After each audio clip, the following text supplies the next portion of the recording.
નમસ્કાર દર્શક મિત્રો, આજના સમાચારોમાં આજે ફરીથી મતદાન, ખેડૂતોને 2000 રૂપિયાનો 20મો હપ્તો, ટુ વ્હીલરને લઈને નવા નિયમો, સોના ચાંદીના ભાવમાં ઘટાડો, વરસાદના નવા રાઉન્ડની આગાહી અને ગણપતિ મહોત્સવને લઈને નવા નિયમો જાહેર.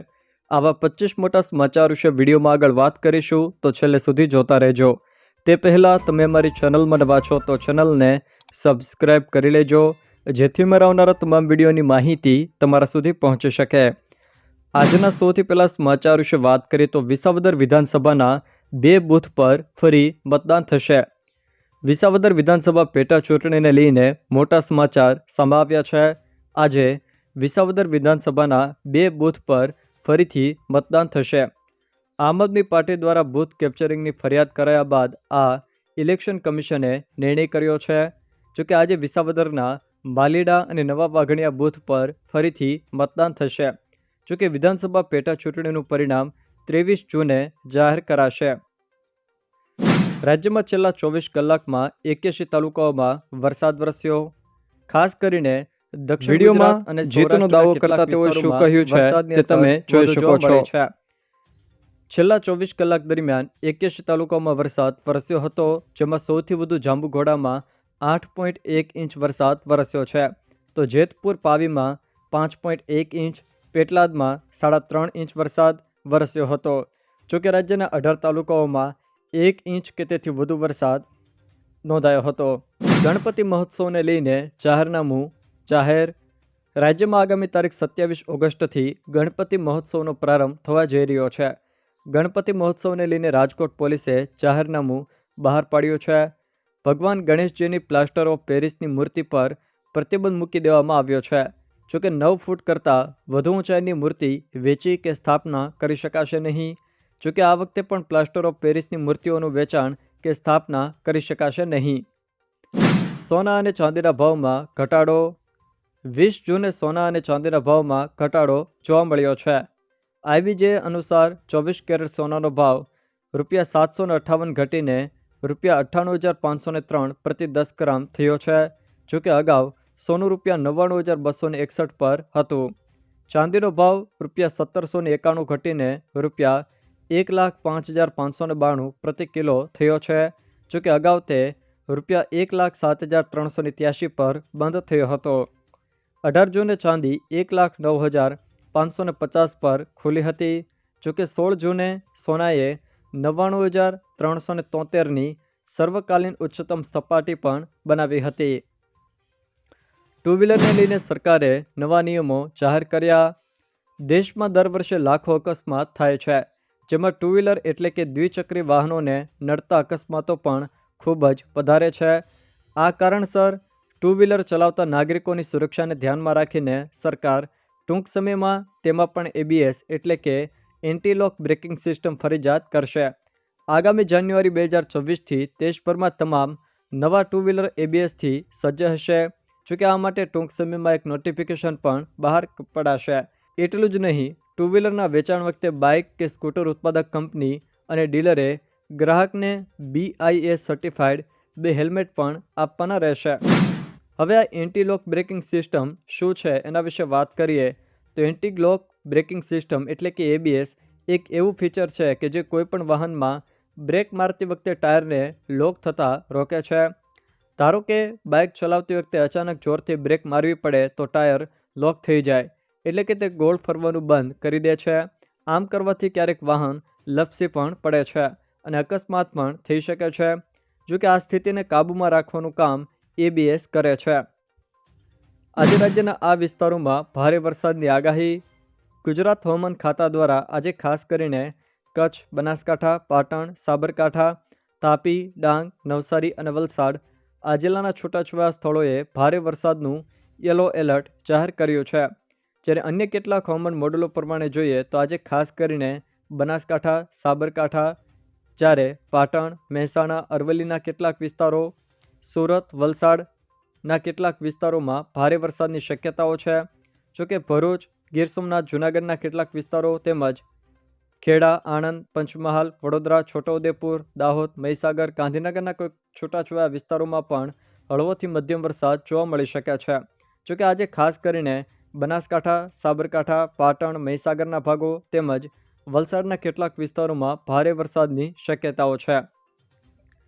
આંતરરાષ્ટ્રીય યોગ દિવસની આજે દેશભરમાં ઉજવણી. આજે વડનગરમાં રાજ્યકક્ષાના કાર્યક્રમમાં મુખ્યમંત્રી ભૂપેન્દ્રભાઈ પટેલ હાજર રહ્યા છે. સ્વસ્થ ગુજરાત, સ્થૂળતા મુક્ત ગુજરાતની થીમ પર યોગ દિવસની ઉજવણી કરાઈ રહી છે. જોકે પીએમ મોદી વિશાખાપટ્ટનમના યોગ દિવસના કાર્યક્રમમાં ઉપસ્થિત રહ્યા હતા. આંધ્રપ્રદેશના મુખ્યમંત્રી ચંદ્રબાબુ નાયડુ પણ આ કાર્યક્રમમાં હાજર રહ્યા હતા. અમદાવાદ વિમાન દુર્ઘટનાને લઈને મોટા સમાચાર. અત્યાર સુધીમાં 210 મૃતદેહ પરિવારોને સોંપવામાં આવ્યા છે. જોકે 231 ડીએનએ અત્યાર સુધીમાં મેચ થઈ ચૂક્યા છે, જેમાં 155 ભારતીય અને 36 યુકેના મૃતદેહ સોંપવામાં આવ્યા છે, જ્યારે 7 પોર્ટુગીઝ, 1 કેનેડિયન અને 9 સ્થાનિકોના મૃતદેહ પણ સોંપવામાં આવ્યા છે. આગામી 23 જૂનથી 3 જુલાઈ સુધી બોર્ડની પૂરક પરીક્ષાઓ યોજાશે. ધોરણ 10 અને 12ના વિદ્યાર્થીઓ 23 જૂનથી 3 જુલાઈ સુધી બોર્ડની પૂરક પરીક્ષા આપી શકશે. ગુજરાત રાજ્ય શિક્ષણ બોર્ડ દ્વારા આગામી 23 જૂનથી 3 જુલાઈ સુધી બોર્ડની પૂરક પરીક્ષા લેવામાં આવશે. 18,000 જેટલા વિદ્યાર્થીઓ પૂરક પરીક્ષા આપશે, જેમાં ધોરણ 10ના 10,445 અને ધોરણ 12માં 7,727 વિદ્યાર્થીઓ પરીક્ષા આપશે, જ્યારે વિજ્ઞાન પ્રવાહમાં 2689 વિદ્યાર્થીઓ પરીક્ષા આપશે. અંબાલાલ પટેલની ભારે વરસાદને લઈને નવી આગાહી. અંબાલાલ પટેલે આગાહી કરતા જણાવ્યું છે કે સૂર્ય આદ્રા નક્ષત્રમાં આવતા ભારે વરસાદનું વહન આવી રહ્યું છે. અંબાલાલ પટેલના જણાવ્યા મુજબ આગામી 22 જૂનના રોજ સૂર્ય આદ્રા નક્ષત્રમાં પ્રવેશ કરશે. તે સાથે રાજ્યમાં ફરીથી વરસાદી માહોલ જામશે, જેમાં ખાસ કરીને દક્ષિણ ગુજરાતના જિલ્લાઓ ઉપરાંત મહીસાગર, વડોદરા, પંચમહાલ, અમદાવાદ, ગાંધીનગર, મહેસાણા, સાબરકાંઠા અને અરવલ્લી જિલ્લાના કેટલાક તાલુકાઓમાં ભારેથી અતિ ભારે વરસાદ પડી શકે છે, જ્યારે સૌરાષ્ટ્ર અને કચ્છના ભાગોમાં છૂટોછવાયો વરસાદ અને કોઈક ભાગમાં વરસાદી ઝાપટા વરસી શકે. અંબાલાલ પટેલે જણાવ્યું છે કે સૂર્ય આદ્રા નક્ષત્રમાં આવતા ભારે વરસાદ વરસશે. આગામી 24થી લઈને 30 જૂન દરમિયાન બંગાળના ઉપસાગરને લીધે જે વહન આવશે તેના પરિણામે ગુજરાતમાં સાર્વત્રિક વરસાદ પડવાની શક્યતા પણ તેમણે વ્યક્ત કરી છે. જોકે ભારે વરસાદના કારણે રાજ્યની અનેક નદીઓમાં પૂર પણ આવી શકે. સાબરમતી અને નર્મદા જેવી નદીઓનું જળસ્તર વધવાની શક્યતા પણ તેમના દ્વારા વ્યક્ત કરવામાં આવી છે. અમરેલી જિલ્લામાં ભારે વરસાદના કારણે ખેતરોનું ધોવાણ. ખેડૂતોને વળતર આપવાની માંગણી. અમરેલી પંથકમાં ભારે વરસાદથી ખેતરોનું ધોવાણ થયું છે. આ મામલે સાવરકુંડલા લીલિયાના ધારાસભ્ય અને પૂર્વ ધારાસભ્યએ મુખ્યમંત્રીને પત્ર લખીને સર્વે અને વળતરની માગણી કરી હતી. તેમણે જણાવ્યું હતું કે નદી કિનારે આવેલા ગામોમાં ખેતીલાયક જમીનમાં ભારે ધોવાણ થયું છે. આ વિસ્તારના મોટાભાગના પરિવારો ખેતી પર નિર્ભર છે. જોકે સૌથી વધુ નુકસાન સાવરકુંડલાના ગ્રામ્ય વિસ્તારમાં નોંધાયું હોવાનું પણ જણાવ્યું છે. અમદાવાદ વિમાન દુર્ઘટના બાદ કેન્દ્ર સરકારનું મોટું પગલું. પ્લેન ક્રેશ બાદ નાગરિક ઉડ્ડયન મંત્રાલયે એક મહત્વનો નિર્ણય કર્યો છે. નવા ડ્રાફ્ટ નિયમોને એરક્રાફ્ટ 2025 નામ આપ્યું છે. જોકે આ નિયમો ગેજેટમાં પ્રકાશિત થતાં જ અમલમાં આવશે. તેનો હેતુ અધિકારીઓને એરપોર્ટની નજીકના વિસ્તારોમાં ઊંચાઈ મર્યાદા કરતાં વધુ ઇમારતો અને વૃક્ષો પર તાત્કાલિક કાર્યવાહી કરવા માટે સશક્ત બનાવવાનો છે. જોકે આ પહેલને પ્લેનના રસ્તામાં ઊભા થતા અવરોધોના કારણે થતા અકસ્માત રોકવાના એક કદમ તરીકે જોવાય છે. કલા મહાકુંભ 2025-26ની જાહેરાત. કલા મહાકુંભ 2025-26નું આયોજન જાહેર કરવામાં આવ્યું છે. ગુજરાત સરકારના રમતગમત, યુવા અને સાંસ્કૃતિક પ્રવૃત્તિ વિભાગે આ જાહેરાત કરી છે. સ્પર્ધામાં 4 વય જૂથના કલાકારો ભાગ લઈ શકશે. ધોરણ 6થી લઈને 14 વર્ષ, 15થી લઈને 20 વર્ષ, 21થી લઈને 59 વર્ષ અને 60 વર્ષથી ઉપરના ભાગ લઈ શકશે. જોકે સ્પર્ધકો સાહિત્ય, કલા, નૃત્ય, ગાયન, વાદન અને અભિનય વિભાગમાં પોતાની કલા રજૂ કરી શકશે. માહિતી માટે જિલ્લા યુવા વિકાસ અધિકારીનો તમે સંપર્ક કરી શકો છો. 22 જૂને ગ્રામ પંચાયતોની ચૂંટણી માટે મતદાન યોજાશે. 22 તારીખે રાજ્યની 8,000થી વધુ ગ્રામ પંચાયતોની ચૂંટણી માટે મતદાન પ્રક્રિયા યોજાવા જઈ રહી છે. જોકે આમાંથી 4,688 પંચાયતો માટે નિયમિત અને 3638 પર પેટા ચૂંટણીઓ યોજાશે. મહત્વની વાત એ છે કે પંચાયતોની ચૂંટણીમાં બેલેટ પેપરનો ઉપયોગ કરવામાં આવશે. ઈવીએમનો ઉપયોગ થશે નહીં. ઉલ્લેખનીય છે કે ગુજરાતમાં 4000 ગ્રામ પંચાયતમાં 3 વર્ષથી વહીવટદાર શાસન ચાલી રહ્યું છે. જીએસટી વિભાગે મનરેગા યોજના થકી થયેલી 45 કરોડની કરચોરી ઝડપી પાડી. ભરૂચ અને દાહોદમાં થયેલા મનરેગા કૌભાંડમાં મોટી કાર્યવાહી થઈ છે. રાજ્યમાં જીએસટી વિભાગે મનરેગા યોજનામાં થતી કરચોરીને પકડી પાડી છે. જીએસટી વિભાગે દાહોદ અને વેરાવળના 4 કરદાતાઓ સામે તપાસ હાથ ધરાઈ છે. આ રીતે કરદાતાઓએ કરપાત્ર સેવાઓને ખોટી રીતે કરમુક્ત તરીકે દર્શાવી હતી. મનરેગા યોજના થકી 45 કરોડથી પણ વધુની કરચોરી ઝડપી પાડી હતી. ઘરમાં પીજી ચલાવતા પહેલાં ના નિયમો જાણી લેજો, નહીંતર મુશ્કેલીમાં મુકાશો. રહેણાંક વિસ્તારમાં મંજૂરી વિના પેઇંગ ગેસ્ટ એટલે કે પીજી સર્વિસ ચલાવી શકાય નહીં. અમદાવાદમાં પીજી મિલકત સીલ કરવાના કેસમાં ગુજરાત હાઈકોર્ટ દ્વારા સ્પષ્ટતા કરાય છે. પીજી રહેણાંકની સુવિધાઓ રહેણાંક એપાર્ટમેન્ટ, ફ્લેટ કે બંગલોની સ્કીમમાં ચલાવવામાં આવે છે. જોકે આ પીજીના લીધે ઘણીવાર ન્યુસન્સના બનાવો પણ બનતા હોય છે, જેને પગલે આડોશ પડોશમાં રહેતા લોકો સાથે ઘર્ષણ સર્જાતું હોય છે.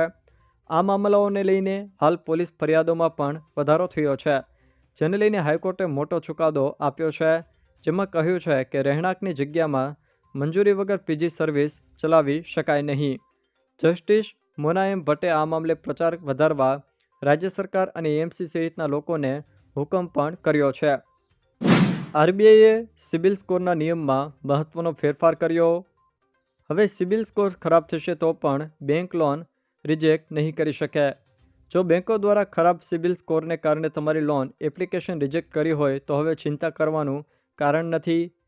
રિઝર્વ બેંક ઓફ ઇન્ડિયાએ 2025 માટે સિબિલ સ્કોરના નિયમોમાં ફેરફાર કર્યો છે, જેને કારણે લોન લેનારાઓને સરળતા રહેશે અને બેંકો ખરાબ સિબિલ સ્કોરના કારણે તમારી લોન પણ રિજેક્ટ નહીં કરી શકે. અત્યાર સુધી અનેક વખત ખરાબ સિબિલ સ્કોરને કારણે લોન સીધી રિજેક્ટ કરી દેવામાં આવતી હતી, પરંતુ હવે જો તમારો સિબિલ સ્કોર ખરાબ હોય તો લોનની અરજી રિજેક્ટ કરી દેવામાં આવતી હતી. પરંતુ હવે સિબિલ સ્કોર ખરાબ હશે તો પણ બેંકે પૂરા ડોક્યુમેન્ટ અને કમ્યુનિકેશનના આધારે ક્લિયર ડિસિઝન આપવું પડશે.